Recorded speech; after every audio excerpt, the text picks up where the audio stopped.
Before downloading the data from the device, your computer must have the Gamma 922 interface software installed. If you have difficulty downloading, refer to the software instructions and, if necessary, seek help from the manufacturer before proceeding. Follow these downloading steps in order because many steps are dependent on the preceding step. As always, keep fingers and objects away from the optical lens. First, verify the Gamma 922's power is off.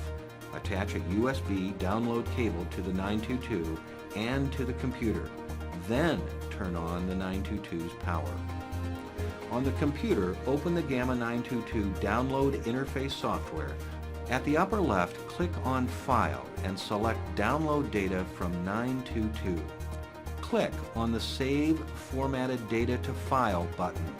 Select a folder in which to save the data and make sure to save it as a CSV file type.